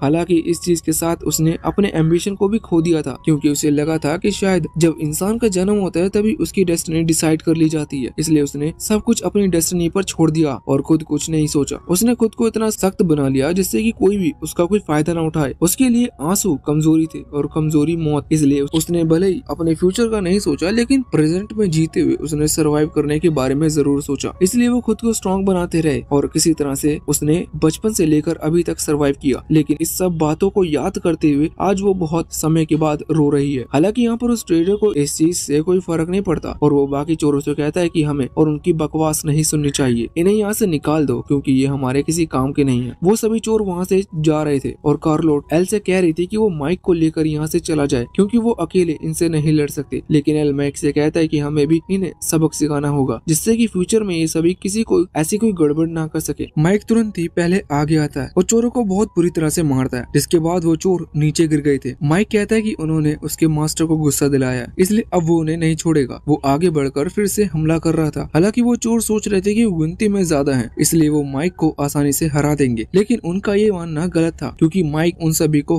हराते जा रहा था। उनमें से कुछ चोर को मैजिक भी आता था, वो मैजिक का यूज करते हुए, लेकिन मैजिक का भी कोई भी माइक के ऊपर असर नहीं होता और वो उसे रोक भी देता है। यहाँ पर कुछ ही देर में माइक ने सभी चोरों को हरा दिया था। वो ट्रेडर भी ये देखकर हैरान था और माइक को मॉन्स्टर कहकर बुला रहा था। तभी अब वो ट्रेडर अपने सबसे पावरफुल बॉडीगार्ड टाइप के आदमी को बुलाता है जो कि सच में दिखने में बहुत खतरनाक था और कार्लोट उसे देखकर डर गई थी। लेकिन एल जब उस बॉडीगार्ड टाइप आदमी से स्टेटस चेक करता है तो एल को कुछ ऐसी बातें जानने को मिलती है जिसके बाद वो कार्लोट से कह रहा था कि उसे चिंता करने की जरूरत नहीं, ये कुछ नहीं कर पाएगा। इससे उस बॉडीगार्ड को गुस्सा आता है और वो एल से कहता है कि वो उसे छोड़ेगा नहीं। लेकिन तभी माइक उस गार्ड से कहता है कि उससे पहले तुम्हें मुझसे फाइट करनी होगी और मुझसे फाइट करने के बाद तुम जिंदा बचोगे कि नहीं। इससे उस बॉडीगार्ड को और भी ज्यादा गुस्सा आ जाता है और वो भी हमला करना करना शुरू कर देता है, लेकिन माइक उसे भी बहुत ही आसानी से हरा देता है। अब यहाँ पर वो ट्रेडर ये सब देखकर हैरान था और अपने बारे में बताने लगता है कि वो ट्रेडर के ग्रुप में बहुत बड़ी पोजीशन पर है, बाकी ट्रेडर्स में उसकी बहुत रिस्पेक्ट है। लेकिन एल ये सब बात ऑलरेडी जानता था। एल कहता है कि देखो, हम तुमसे लड़ना नहीं चाहते और तुम्हें चोट नहीं पहुंचाना चाहते, हम तुम्हें पैसे दे देंगे और कार्लोट को खरीदेंगे। ये सुनकर कार्लोट हैरान हो जाती है। यहाँ पर वो ट्रेडर कहता है कि नहीं, मैं कार्लोट को तुम्हें नहीं बेचना चाहता, मेरे पास उसके लिए दूसरा बायर है। जब माइक आगे आता है और कहता है कि तुम गलती कर रहे हो, क्योंकि अगर हम चाहें तो कार्लोट को यहाँ से ऐसे ही ले जा सकते हैं, जिससे तुम्हें डबल नुकसान होगा और तुम्हारी रिस्पेक्ट भी कम होगी और जो तुम्हारे पास ऑलरेडी बायर है वो भी चला जाएगा। वैसे अब तभी यहाँ पर एल थोड़े ज्यादा पैसे देने का ऑफर देता है, जिसके बाद में उस ट्रेडर ने कार्लोट को बेच दिया था। अब अगले सीन में हम देखते हैं कि एल और कार्लोट और माइक वहाँ से जाते हैं और एल कार्लोट से कहता है कि अब वो जहाँ जाना चाहे वो जा सकती है, लेकिन कार्लोट कहते हैं कि वो उसे किस जगह पर ले जाना चाहते हैं। इसके बाद अब वो माउंटेन की तरफ चले गए थे। हालांकि एल को माउंटेन पर चढ़ने में बहुत प्रॉब्लम हो रही थी, इस वजह से वो उस पर गुस्सा कर रहा था। हालांकि उस जगह पर पहुंचने के बाद एल का गुस्सा पूरी तरह से खत्म हो जाता है, क्योंकि वहाँ से पूरे टाउन को देखा जा सकता था। वो टाउन बहुत बड़ा था। कार्लोट बताते हैं कि उसने बचपन से ही अभी तक बहुत कुछ झेला है, लेकिन जब भी वो यहाँ पर आती है तो वो सब कुछ भूल जाती है, क्योंकि ये जगह बहुत बड़ी है। इसका मतलब उसकी प्रॉब्लम देखा जाए तो सच में वो काफी ज्यादा छोटी है बाकियों के मुकाबले। एल कहता है कि ये जगह तो बहुत ही ज्यादा सुंदर लग रही है, लेकिन आखिर तुम हमें यहाँ पर क्यों लाई हो? कार्लोट एल को याद दिलाती है कि उसने कहा था कि वो एक ऐसा टाउन बनाना चाहता है जहाँ पर हर कोई बराबर तरीके से रहेगा, कोई छोटा या बड़ा कोई नहीं होगा। तो उस बात पर एल के कहने का क्या मतलब था और वो ऐसा क्यों करना चाहता था? एल कहता है कि ऐसा इसलिए करना चाहता है कि उसे बच्चे बहुत पसंद है। कार्लाइट कहती है कि ये कोई रीजन नहीं हो सकता, क्योंकि वो खुद एक बच्चा है, लेकिन एल का जो माइंड है वो असल में एक बड़े ह्यूमन का है, क्योंकि उसकी बॉडी में वो हमेशा काम करता रहता है, इसी वजह से वो हमेशा थका रहता है। लेकिन जब भी वो कहीं पर ट्रैवल करता है और कोई भी बच्चा उसे देखकर स्माइल करता है तो इससे अपने काम के लॉर्ड को भूल जाता है। हर बच्चे की स्माइल में एक होप होती है, उसका फ्यूचर अच्छा होगा, और बचपन में हर बच्चा एक होप लगाए बैठा रहता है कि वो एक बड़ा होकर कुछ बड़ा करेगा। एल सिंपल बस यही कहता है कि वो बस इसी होप को जिंदा रखना चाहता है, जिस तरह से कार्लोट ने अपनी होप को खो दी। वो नहीं सोचती कि कोई भी और बच्चा अपनी होप खो पाए, इसलिए वो ऐसा टाउन बनाएगा जिससे कि हर बच्चा अपनी होप को पूरा कर सके और कुछ बड़ा कर सके। वैसे अब उसे नोटिस होता है कि वो ज्यादा ही कुछ बोल गया, इसलिए वो माफी मांगता है, क्योंकि उसे लग रहा था कि वो कार्लोट को लेक्चर दे रहा था। पर कार्लोट कहती है कि नहीं, कोई बात नहीं, उसने फैसला किया है कि अब वो एल का साथ देगी और उसके लिए एक ऐसा टाउन बनाएगी। एल कहता है कि लेकिन उस ऑर्फनेज के बच्चों का क्या होगा? जिस पर कार्लोट कहती है कि वो उन्हीं के लिए ये सब कर रही है, क्योंकि एल ने जैसा फ्यूचर बताया वो उन बच्चों के लिए भी वैसा फ्यूचर चाहती है। अब तभी यहाँ पर माइक एक लॉकेट निकालता है और कहता है कि ये खास लॉकेट है जो कि मैजिक पावर को मैनेज करता है, और वो बताता है कि इसकी मैजिक पावर कितनी है। वो एक कार्लोट को देता है और कहता है कि तुम इसे पहनकर अपने मैजिक का यूज करो। लेकिन कार्लोट बताते है कि उसने आज तक कभी भी मैजिक का यूज नहीं किया है और उसे तो ये भी नहीं पता कि उसके पास मैजिक भी है। साथ ही वो किसी भी स्पेल को नहीं जानती, उसे कैसे क्रिएट करते हैं। पहले तो एल उसे थोड़ी बहुत नॉलेज देता है और इसके बाद कहता है कि एल ने बहुत मुश्किल से कार्लोट को ढूंढा है, इसके पास एस रैंक की मैजिक एबिलिटी है। अब कार्लोट मान जाती है और जैसे ही एल बताता है वैसा करती है। उसने यहाँ पर फायर इनकंटेशन स्पेल का इस्तेमाल किया था, जिससे वहाँ पर एक फायर बॉल क्रिएट होती है जो कि इतनी बड़ी थी कि उसे पूरे टाउन में कहीं से भी दिख जा सकती। और हम देखते हैं कि कुछ लोगों ने नोटिस भी कर लिया था और वो सभी बहुत ज्यादा हैरान थे। यहाँ पर इस स्पेल का इस्तेमाल करने के बाद कार्लोट के अंदर से कॉन्फिडेंस आ गया था और वो बहुत मोटिवेट लग रही थी। एल कहता है कि वो उसका साथ फ्री में नहीं देगी, बल्कि वो उसे पैसे भी देगा और साथ ही साथ रहने और खाने की जगह भी। कार्लोट कहती है कि उसे पैसे नहीं चाहिए, वो पैसे वो ऑर्फनेज में भेज दे। एल कहता है कि ठीक है, वो ऐसा ही करेगा। साथ ही यहाँ पर कार्लोट भी कहता है कि वो अब से एल की हर बात मानेगी और वो एल को यहाँ पर लॉर्ड कहकर बुला रही थी, जिस पर एल उससे कहता है कि नहीं, उसे इतना ज्यादा रिस्पेक्ट देने की जरूरत नहीं है। कार्लोट कहने लगती है कि चलो अच्छा है, क्योंकि वो इस चीज में अच्छी नहीं है। वैसे एल कहता है कि उसे भूख लग रही है, अब उन्हें घर चलकर खाना खा लेना चाहिए और अब वो वहाँ से आगे बढ़ जाता है। कार्लोट अभी पीछे से उसे देखते हुए कह रही थी कि वो अपने खुद की फ्यूचर से ज्यादा एल का फ्यूचर देखना चाहती है, जिस पर माइक भी अग्री करता है। अब अगले सीन में हम देखते हैं कि कार्लोट वहाँ उन ऑर्फनेज बच्चों के पास आई हुई थी। वो उनसे कहती है कि वो दूध लेने जा रही है और वो फिर से लौट कर आएगी। माफ करना, ये हमारे यहाँ का जोक नहीं है, ये बाहर का जोक है, इसलिए शायद आपको समझ में नहीं आएगा, पर हम इसे नहीं समझा सकते। अब यहाँ पर एल बहुत ज्यादा खुश था, क्योंकि अब उसके पास 2 अलाइज हो चुके हैं जो कि दोनों ही बहुत पावरफुल है। लेकिन उसका न्यू फियर भी अनलॉक हो चुका है, क्योंकि वो एक ऑर्डिनरी बच्चा टाइप का है। मतलब उसे डाउट था कि वो इन्हें लीड कर पाएगा कि नहीं। फिर बस वो उन दोनों की स्माइल करते हुए चेहरे को याद करता है और खुद से ही कहता है कि अब उसे नहीं सोचना चाहिए कि वो उन्हें लीड कर पाएगा कि नहीं, उसे बस कोशिश करते रहना चाहिए, क्योंकि उसने जैसा टाउन का कहा है वो वैसा टाउन बनाकर रहेगा। अब बाद में वहाँ से निकल गए थे और रास्ते में बैठकर खाना खा रहे थे। अभी कार्लोट के खाने का तरीका देखते हुए एल माइक दोनों ही सोचते हैं कि पहले कार्लोट को कुछ मैनर्स और तरीके सिखाने होंगे। हालांकि कार्लोट के हिसाब से ये नामुमकिन है, क्योंकि अब वो इतने टाइम से इस तरह से खाते आ रही है तो इससे वो नोबेल वाले तरीके उसको नहीं अपना पाएंगे। पर माइक कहता है कि ऐसा कुछ भी नहीं है, वो एल के साथ कुछ टाइम रहेगी तो वो ये चीज सीख जाएगी। अब इसके बाद में कार्लोट को नींद आ रही थी, वो वहीं सोने लगी। अब हम देखते हैं कि इसके बाद वो घर पहुंचते हैं जहाँ पर एल के फादर कार्लोट को देखकर तुरंत ही कहते हैं कि उनके पास ऑलरेडी शेफ है, इसलिए उन्हें कार्लोट नहीं चाहिए। माफ करना, यहाँ पर उन्होंने तुरंत ही मना कर दिया था क्योंकि बैटल ग्राउंड में बहुत खतरा होता है और वो एक लड़की को वहाँ पर लेकर नहीं जा सकते क्योंकि वहाँ पर खाना नहीं बनाना है। माफ करना, लेकिन एल कहता है कि अपने कार्लोट की पावर नहीं देगी। अब जब कार्लोट अपनी पावर को दिखाती है और सेम वही स्पेल का इस्तेमाल करती है तो एल के फादर देख के हैरान हो जाते हैं क्योंकि इतनी फायर से तो खाना जल जाएगा। माफ करना, वो यहाँ पर हाँ कर देते हैं और कार्लोट को भी एक्सेप्ट कर लेते हैं।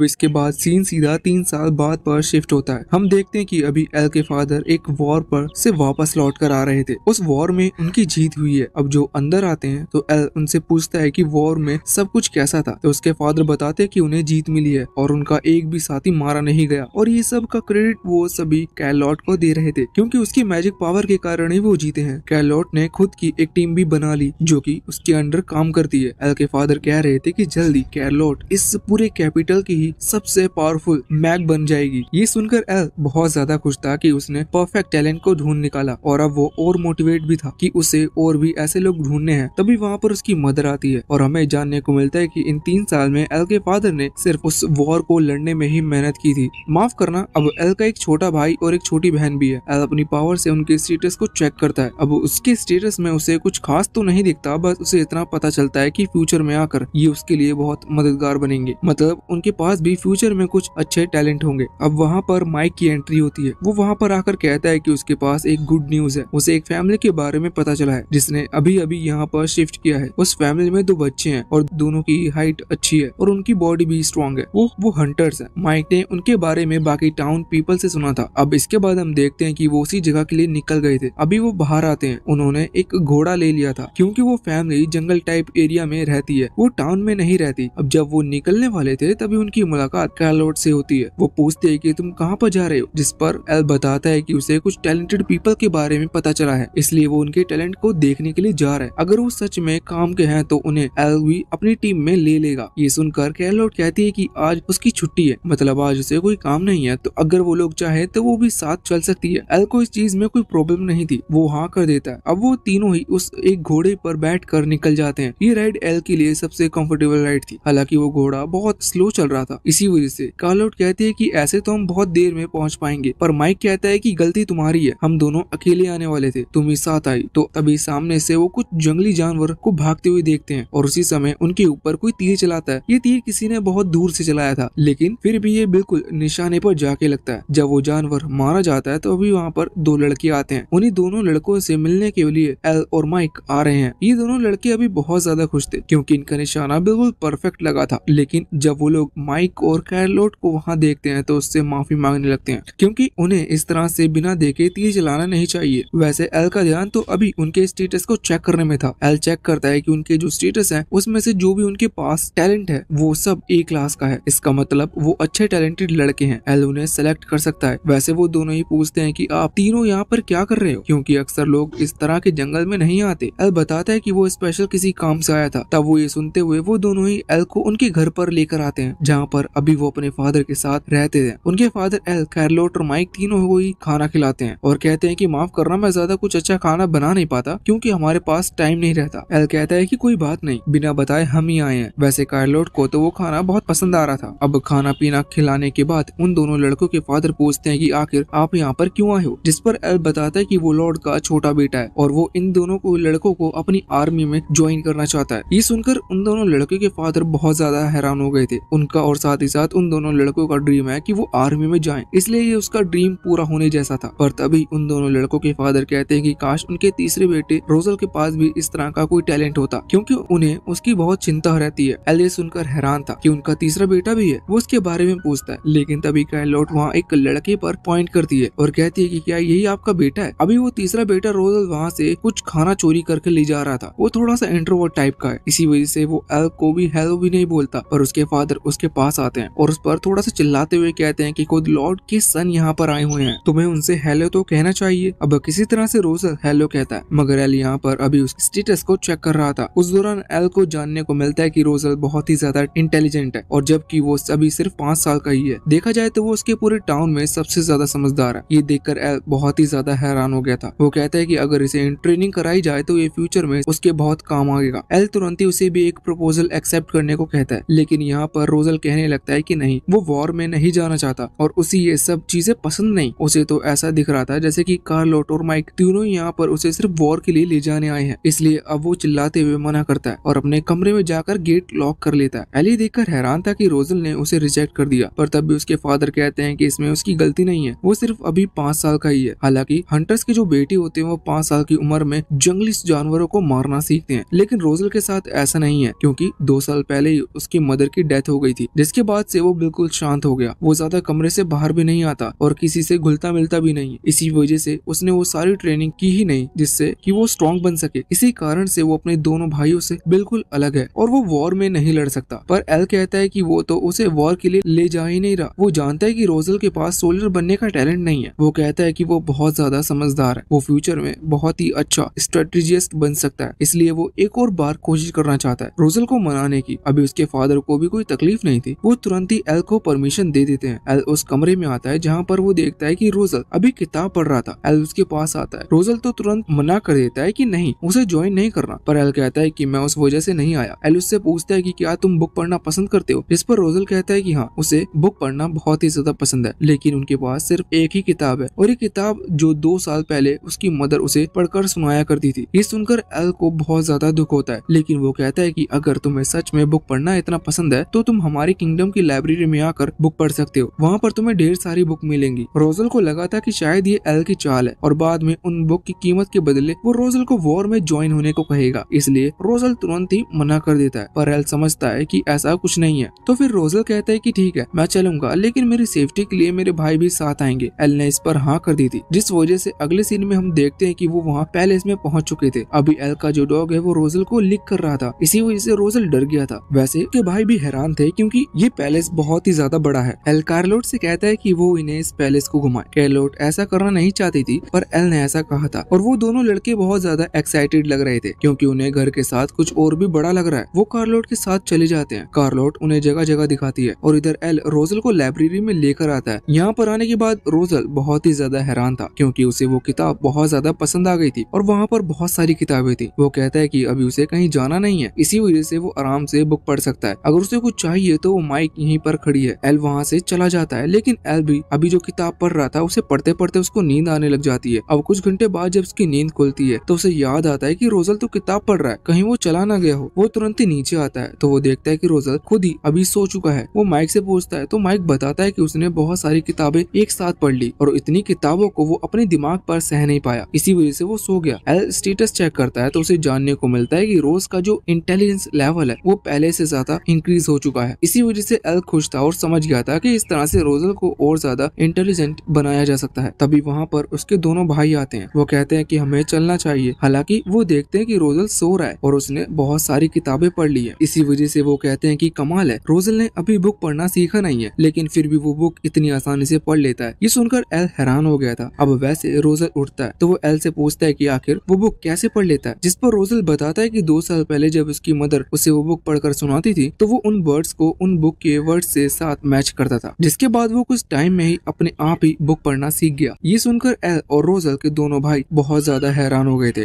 वो कहते हैं कि तुम तो तब 3 साल के थे, तुम ऐसा कैसे कर सकते हो। लेकिन रोजल बताता है कि बचपन से लेकर आज तक जो भी कुछ हुआ उसे वो हर चीज याद है। अभी सुनकर वो सभी लोग शॉक थे। एल ने फैसला कर लिया था कि चाहे कुछ भी हो जाए, लेकिन रोजल उसे अपनी टीम में ही चाहिए। अब अगले सीन में हम देखते हैं कि वो वापस से उस जंगल में आ गए थे जहाँ एल रोजल से कह रहा था कि भले ही वो फिजिकली स्ट्रॉन्ग नहीं है, इसका मतलब वो हंटिंग नहीं कर सकता, लेकिन वो खुद के मन से स्ट्रेटेजी बना सकता है जिससे कि उन जानवरों को पकड़ा जा सके। अभी रोजल को खुद पर बिल्कुल भी कॉन्फिडेंस नहीं था, लेकिन फिर भी एल कह रहा था तो वो एक बार सोचता है। उसके भाई उसे मोटिवेट करते हैं, जिसके कुछ ही देर बाद एक ट्रैप तैयार कर लिया गया था। अब वहाँ पर उन तीनों के फादर को बुलाया जाता है। वो वहाँ पर आते हैं तो वो सारे इंतजाम देखकर बहुत ज्यादा हैरान थे। अब उन्हें वो पूरा ट्रैप समझ में आ जाता है। असल में रोजल ने लकड़ियों की दीवार बनवाई जिस पर उसने बीच में येलो कलर कर दिया, क्योंकि येलो कलर कलर शाइन करता है। अब जो जंगली सुअर या फिर उसे कोई बड़ा जानवर मिले, वो जब भागते हुए आते हैं तो वो सीधा उसे येलो कलर से टकराते, जिससे कि उन्हें ऐसा लग रहा था कि वो गेट है और वो अंदर चले जाते हैं। अब अंदर से बाहर की तरफ आने का कोई रास्ता नहीं था, इसी वजह से वो एक बड़े से पिंजरे में कैद हो गए थे। उस पिंजरे से नीचे छोटे होल थे, जैसे कि अगर उन जंगली जानवरों के बेबीज होते हैं तो वो निकले जा सके और वो जंगल में घूम सके और फिर से बड़े होकर वो यहीं पर कैद हो सके। ये एक अनलिमिटेड लाइफ हैक था। यहाँ पर रोजल के फादर बहुत ही ज्यादा हैरान थे। वो दो चीज समझ चुके थे। पहले तो ये रोजल बहुत ही ज्यादा इंटेलिजेंट है और दूसरी चीज ये उसने सिर्फ एक ही दिन में इस तरह का प्लान बना दिया, जो कि कोई छोटी बात नहीं है। वो बहुत ही रूड तरीके से कहता है कि तुम दोनों कल एल के साथ जाने वाले हो ना, जिस पर वो दोनों हाँ करते हैं। वो कहते हैं कि तुम अपने भाई रोजल को भी अपने साथ लेकर जाओगे, क्योंकि जब उसे यहाँ पर रहने की जरूरत नहीं है। ये सुनकर रोजल हैरान था और सोच रहा था कि आखिर उसके फादर इस तरह से बिहेव क्यों कर रहे हैं, पर उसके फादर सिर्फ इतना ही कहकर वहाँ से चले जाते हैं। रोजल समझ गया था कि शायद उसके फादर को या तो उसका प्लान पसंद नहीं आया या फिर वो पहले से चाहते थे कि रोजल यहाँ से चला जाए। इसी वजह से रोजल दुखी हो जाता है और कहता है कि उसके पास कहीं और जाने की जगह नहीं है, इसी वजह से वो एल के साथ चलेगा। और इसके बाद अब वो भी वहाँ से भाग गया था। एल फैसला करता है कि इस तरह से वो यहाँ से नहीं जाने वाले, क्योंकि उसे पहले रोजल और उसके फादर के बीच की मिसअंडरस्टैंडिंग को दूर करना होगा। अब सीन चेंज होता है। हम देखते हैं कि रोजल अपने कमरे में बैठा हुआ बुक पढ़ रहा था, जो कि उसकी मदर उसे पढ़कर सुनाया करती थी। अभी वो रो रहा था। हमें पूरी बात बताई जाती है। 2 साल पहले जब उसकी मदर की डेथ हुई थी तो वो यही सोचता था कि उसके फादर शायद उसे ही चीज की वजह मानते हैं, क्योंकि वो तब 3 साल का था और उसके मदर आने के बाद ही उसकी मदर की डेथ हुई थी। वो सोचता है कि उसके फादर उसे हेट करते हैं, इसलिए वो उस कमरे में खुद को लॉक कर रोता रहता है। वो एक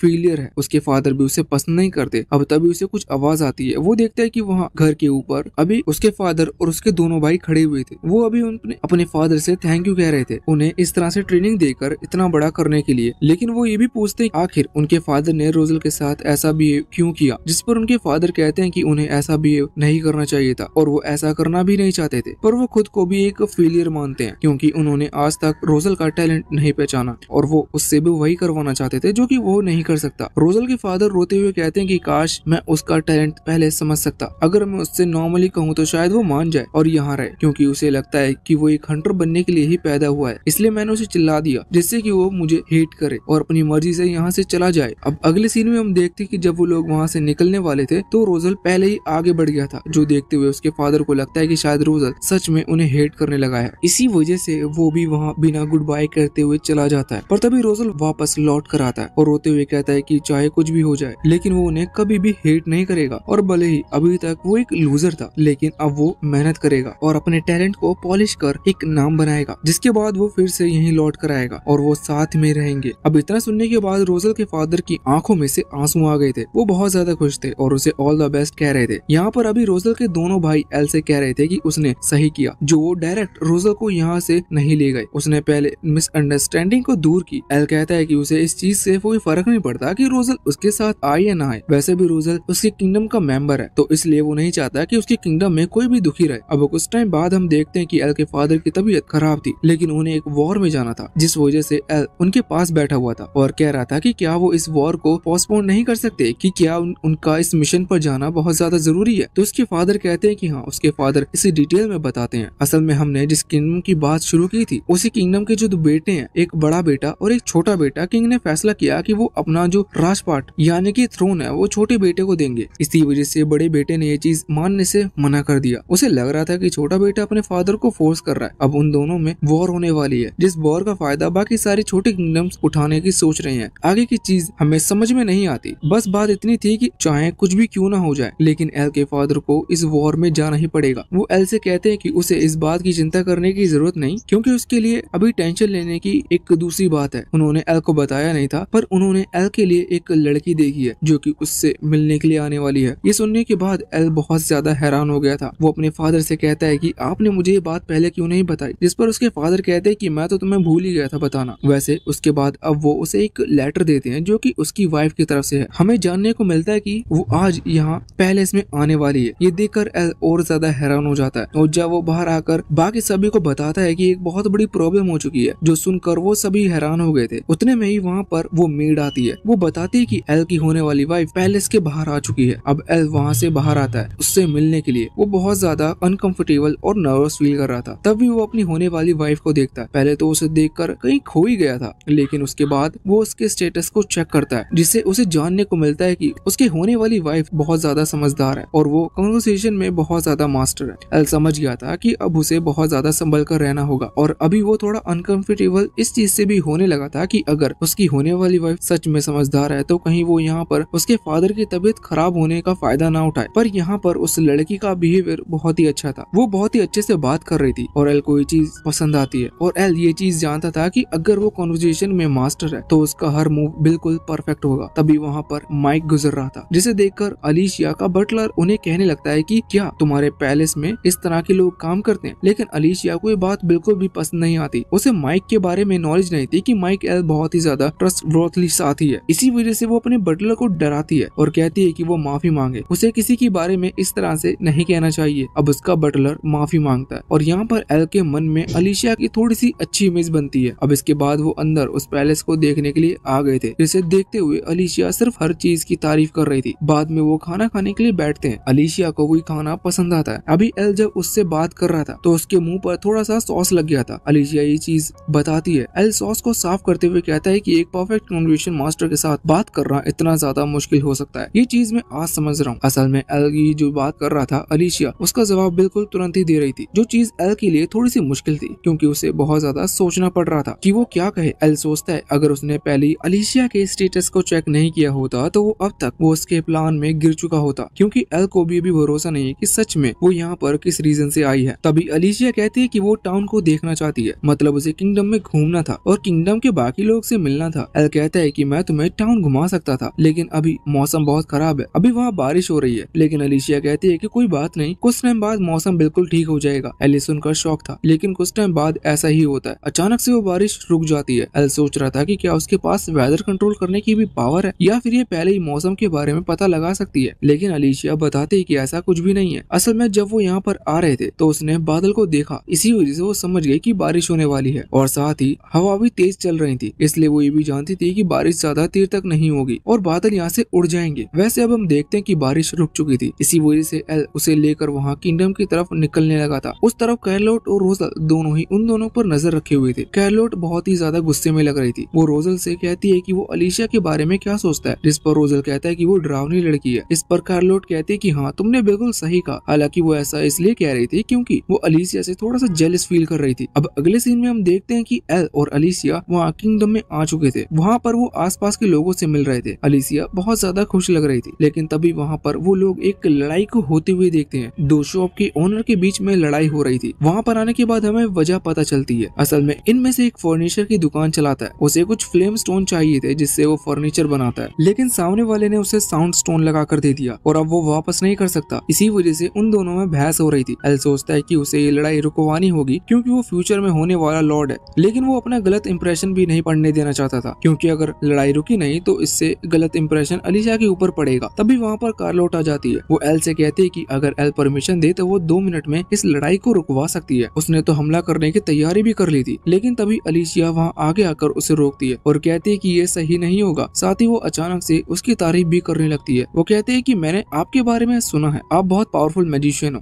अब अपनी तारीफ इतनी सुनकर कैरलोट भी अलीशिया को लाइक करने लगी थी। इसके बाद अलीशिया अपने दूसरे टास्क पर आती है। वो एल से कहती है कि वो इस लड़ाई को सुलझाएगी, लेकिन इसके बदले उसे एल की तरफ से एक फेवर चाहिए। एल जल्दबाजी में हाँ कर देता है। बाद में अलीशिया उन दोनों के पास आती है और एक से कहती है कि उसने जो सोर्ड स्टोन खरीदे वो उससे खरीदेगी, क्योंकि वैसे भी उन्हें वो साउंड स्टोन की जरूरत थी और उसे जो फ्लेम स्टोन चाहिए था वो अलीशिया उसे ला कर दे देगी नॉर्मल कम प्राइस पर। इसके बाद उन दोनों ओनर में ही लड़ाई रुक जाती है, लेकिन तभी अलीशिया कहती है कि ये प्लान एल का था। इसी वजह से सब एल की तारीफ करने लगते हैं। एल हैरान था, पर तभी सिचुएशन थोड़ा संभालते हुए उन दोनों ही ओनर से कहते हैं कि ऐसी गलती फिर नहीं होगी। असल में प्रॉब्लम ये थी कि उनके वहाँ बिल नहीं चलता, इसी वजह से जिस ओनर ने स्टोन सेल किए थे उसे नहीं पता कि सच में उसने इसे स्टोन दिया कि नहीं और दूसरे के पास कोई सबूत नहीं था। एल कहता है कि अब किसी भी चीज को सेल करने से पहले एक एग्रीमेंट बनाना कि बाद में ये कहा ना जा सके कि हमने तो सामान बेचा ही नहीं। अब सभी लोग को ये चीज मंजूरी थी, सभी एल की तारीफ कर रहे थे। बाद में एल वापस से अलीशिया के पास आता है, वो अलीशिया को थैंक यू कहता है, जिसके बाद वो फिर से आगे बढ़ गए थे। अभी शाम हो जाती है और उन्होंने लगभग सारा किंगडम घूम लिया था। जब वो वापस लौट रहे थे तो ब्रिज पर एल उस डिमांड के बारे में पूछता है कि आखिर अलीशिया को ये क्या फेवर चाहिए था। मेरे को लग रहा है कि वो कोई चीज मांगेगी या फिर कोई अनरीजनेबल फेवर, लेकिन यहाँ पर अलीशिया कहती है कि उसे बस एक एक ऑनेस्ट आंसर चाहिए। वो पूछती है कि एल को किस तरह की लड़कियां पसंद है। ये सुनकर एल हैरान हो जाता है। वो कहता है कि उसे वही पसंद है जो उससे सच ना छुपाए। इस पर एलिशिया कहती है कि ठीक है, मैं इस बात का ध्यान रखूंगी। अब इसके बाद वो यहाँ से चली जाती है, लेकिन इससे एल और ज्यादा कंफ्यूज हो जाता है। वैसे अब उसने पूरा दिन अलीशिया के साथ गुजारा, लेकिन फिर भी सिर्फ कंफ्यूज ही था, क्योंकि उसे अलीशिया के ट्रू इंटेंशन के बारे में पता नहीं चला। वो फैसला करता है कि वो अगले दिन कोशिश करेगा। अभी वो अपने बेड पर जा रहा था सोने के लिए, लेकिन जब वो कंबल उठाता है तो वहाँ पर अलीशिया भी थी। वो उसे देखकर हैरान हो जाता है। वो कहती है कि उसे उससे प्राइवेट में कुछ बात करनी है। इस जगह से अच्छी जगह कोई और हो नहीं सकती। एल भी हैरान था, लेकिन फिर वो उसे चाय देता है और अब वो बैठकर बात करते हैं। बातों ही बातों में अलीशिया पूछ लेती है कि वो अलीशिया के बारे में क्या सोचता है, जो सुनकर एल बहुत ज्यादा हैरान हो गया था। वो कहता है कि आखिर तुम ये क्यों पूछ रही हो। इस पर अलीशिया सच बताती हुई कहती है कि उसके पास एक स्पेशल टैलेंट है। वो जिस किसी से भी मिलती है उसके इमोशंस को समझ लेती है। वो जब एल से पहली बार मिली थी तो उसने एल के अंदर सस्पिशियस पन देखा था। इसका मतलब एल को उस पर ज्यादा भरोसा नहीं था, जो कि एक नॉर्मल बात है, क्योंकि आप एक स्ट्रेंजर से मिलते हैं तो आपको सीधा ही भरोसा नहीं करना चाहिए। लेकिन अलीशिया बताती है कि बाकी सबके कंपैरिजन में एल बहुत ही ज्यादा अलग है, क्योंकि वो बाकी सबसे जब अच्छी तरह से बातें करते हैं तो यहाँ या नॉर्मल में बात करती है तो वो सस्पिशियस कम हो जाती है, लेकिन एल के केस में सिर्फ बड़ा था। इसी वजह से वो सवाल पूछ रही थी। अब एल फैसला करता है कि वो सच बता देगा। वो बताता है कि उसके पास एक ऐसी स्किल है जिससे कि वो सामने वाले के टैलेंट को पहचान सकता है। इसी वजह से उसने शुरुआत में ये चीज देख ली थी कि अलीशिया कन्वर्सेशन में मास्टर है और साथ ही हर चीज सोच समझ के कर सकती है और उसके पास एम्बिशन बहुत बड़े हैं। इसी वजह से वो हर बात सोच समझ कर रहा था और इसी कारण से अलीशिया को ये लगा कि वो सस्पिशियस है या उसे अलीशिया पर यकीन नहीं। एल को लगता है कि शायद इस बात पर अलीशिया यकीन नहीं करेगी, पर अलीशिया ने इस बात पर यकीन कर लिया था। अब एल उसके गोल के बारे में पूछता है, क्योंकि एल ने देखा था कि उसके गोल सच में बहुत ज्यादा बड़े हैं। तो अलीशिया बताती कि उसे बहुत ज्यादा अमीर और बहुत पावरफुल पर्सन से शादी करनी है। ये सुनकर एल बहुत ही ज्यादा हैरान हो गया था। उसने सोचा भी नहीं था कि अलीशिया के एम्बिशन इस तरह के होंगे। वैसे एल थोड़ा डिमोटिवेट भी हो जाता है, क्योंकि जिस तरह से अलीशिया कह रही है उस तरह से एल बिल्कुल भी नहीं है। वो भले ही एक लॉर्ड का बेटा है, लेकिन उनका घर इतना बड़ा नहीं है कि उसे बहुत बड़ा पैलेस कहा जा सके, और ना ही एल ऐसा कोई पावरफुल पर्सन है। लेकिन अब अलीशिया ने ही एल की मन की बात समझ ली थी। वो कहती है कि मैं मानती हूँ कि तुम्हारा घर ज्यादा बड़ा नहीं है, ना ही तुम्हारी ये टेरिटरी बहुत ज्यादा बड़ी है, साथ ही साथ तुम ऐसे पावरफुल भी नहीं लगते। लेकिन पूरा दिन गुजारने के बाद मैं ये चीज समझ चुकी हूँ कि तुम कमजोर भी नहीं हो, तुम बहुत समझदार हो। हालांकि अभी के हिसाब से देखा जाए तो टेरिटरी बहुत छोटी है, पर मुझे पूरा यकीन है कि फ्यूचर में हम इसे मिलकर एक बहुत बड़ा राज्य बना सकते हैं। ये सुनने के बाद एल बहुत ही ज्यादा हैरान हो गया था। अलीशिया कहते हैं कि रात हो रही है इसलिए उसे जाना होगा। वो चली जाती है, लेकिन एल अपना सर पकड़कर बैठ गया था, पर वो खुश भी था कि अलीशिया ने अपनी फीलिंग्स उसके साथ एक्सप्रेस की। वैसे वहाँ बाहर अलीशिया भी ये चीज सोच रही थी कि आज उसने पहली बार किसी के साथ अपनी फीलिंग्स को एक्सप्रेस किया है, लेकिन वो इससे खुश भी थी, क्योंकि अब उसे एक ऐसा पर्सन मिल गया जिसके सामने उसे नकली बनकर रहने की कोई जरूरत नहीं है। अब अगले दिन हम देखते कि अलीशिया वापस से अपने घर पर लौट रही थी। वो अभी गाड़ी में थी और सोच रही थी कि पहले उसे नोबल फैमिली बिल्कुल भी पसंद नहीं थी। हालांकि वो खुद भी एक नोबल फैमिली से बिलोंग करती है, लेकिन इसी वजह से वो ये चीज जानती थी कि नोबल अक्सर झूठ कहा करते हैं, क्योंकि उन्हें दूसरों की नोबलिटी को भी मेंटेन कर रखना पड़ता है। सिर्फ दूसरों को अच्छा लगे इसलिए वो झूठ कहते हैं, और ये चीज अलीशिया को बिल्कुल भी पसंद नहीं थी। पर उनके साथ रहते हुए किसी को हर्ट ना हो, इसी वजह से वो भी झूठ कहा करती थी। उसे जिंदगी बिल्कुल भी पसंद नहीं थी, लेकिन तभी उसे एक लड़की के बारे में पता चलता है जिसकी शादी एक पहले ही बहुत पावरफुल पर्सन से हुई। वो पर पावरफुल पर्सन कहीं का राजा वगैरह था, तो इस वजह से एक तरह से कहा जाए तो उस लड़की ने मैट्रिक्स को पार कर लिया था। अब उसके लिए बाकी जैसा नहीं रहेगा कि उसे दूसरे को इम्प्रेस करने के लिए झूठ बोलना है। अब वो क्वीन है, उसके लिए बाकी नॉबल सिर्फ एक छोटे प्यादे हैं। इसी वजह से अलीशिया भी चाहती है कि वो किसी पावरफुल पर्सन के साथ शादी करे, कि फिर उसे किसी को इम्प्रेस करने के लिए झूठ ना बोलना पड़े। वैसे अब जब वो पावरफुल पर्सन से शादी करना चाहती थी तो उसे यहाँ एल की टेरिटरी में आने की जरूरत नहीं थी, पर इसके कारण ये भी था कि खुद वो पावरफुल बनने के लिए हमें पावरफुल लोगों के साथ कनेक्शन भी बनाना पड़ता है, और साथ ही पावरफुल नहीं बल्कि हमें जो कम पावरफुल है उनके साथ भी हमें रिलेशन बना रखना होता है। इसी वजह से वो आई थी और शुरुआत से ही एल को इम्प्रेस करने की कोशिश कर रही थी, जिससे कि भले ही उसकी शादी किसी और से ही हो, लेकिन एल की जो टेरिटरी है वो भी हमेशा उसकी मदद के लिए खड़ी रहे। हालांकि इससे सिर्फ एल के लिए सस्पिशन बड़ा था। वो सोचती है एल भले ही एक नॉबल है, लेकिन वो बाकी नॉबल्स की तरह नहीं है, और वो बहुत काइंड भी है, जो चीज सही नहीं है, क्योंकि इससे लोग उसका ज्यादा फायदा उठा सकते हैं। और वो फैसला करती है कि आगे फ्यूचर में अगर कोई उसका फायदा उठाने की कोशिश करेगा तो वो खुद एल की मदद करेगी। अब इसके बाद टाइम बढ़ते जाता है, मतलब कि वो लोग एक दूसरे को रोज लेटर लिखने लगे थे। एल को शुरुआत में लेटर लिखना बिल्कुल भी पसंद नहीं थी, इसलिए वो पेन की इंक से ही लेटर लिखता था, लिखने में बहुत परेशानी होती थी, इसलिए वो पेन की इंक से ही लेटर लिखता था। मजाक कर रहा था। उसे लेटर लिखने में इसलिए परेशानी होती है क्योंकि अभी तक उसने किसी को भी लेटर नहीं लिखा। दूसरी चीज वॉर थोड़ी सी पोस्टपोन हो चुकी है, इसी वजह से एल के फादर को टाइम मिल गया था रिकवर करने के लिए और उनकी तबीयत भी जल्दी जल्दी ठीक हो रही है। और अभी इसी के साथ ये पार्ट यहीं पर एंड होता है।